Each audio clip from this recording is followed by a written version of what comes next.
అందరికీ నమస్కారం.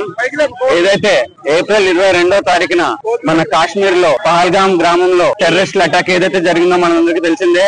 ఈ టెర్రరిస్ట్ అటాక్ అన్నది చాలా హీనమైన అటాక్. ఎందుకంటే మరి అక్కడికి హాలిడేస్ కోసం వచ్చిన ఫ్యామిలీస్ ఉన్నాయి, లేదా పెళ్లి చేసుకుని హనీమూన్ కి వచ్చిన వాళ్ళు ఉన్నారు. ఇలాంటి వాళ్ళని టూరిస్టులను పట్టుకుని అందులోకి పురుషుల్ని టార్గెట్ చేసి దాంట్లో కూడా మళ్ళీ హిందూ మతస్థుల్ని టార్గెట్ చేసుకుని మరి టెర్రరిస్టులు ఆ రకంగా చంపారంటే అది చాలా హీనమైన చర్య. దీన్ని మేము తీవ్రంగా ఖండిస్తున్నాము. మా గౌరవ వైఎస్ఆర్సీపీ అధ్యక్షుల వారు శ్రీ వైఎస్ జగన్మోహన్ రెడ్డి గారి ఆదేశాల మేరకు మేము శాంతియుతంగా కొవ్వొత్తులు ర్యాలీ పెట్టుకోవడం జరిగింది. ఈ రోజు గడియాస్తంభం నుంచి హై స్కూల్ సెంటర్ నుంచి గడియాస్తంభం దాకా. సో టెర్రరిస్ట్ అటాక్ లో ఎఫెక్ట్ అయిన ఫ్యామిలీస్ కి మా ప్రగాఢ సానుభూతి తెలుపుకుంటూ, అలాగే చనిపోయిన వాళ్ళ ఆత్మకు శాంతి చేకూరాలని కోరుకుంటూ ఈ శాంతియుతంగా మేము కొవ్వొత్తులు ర్యాలీ చేయడం జరుగుతోంది.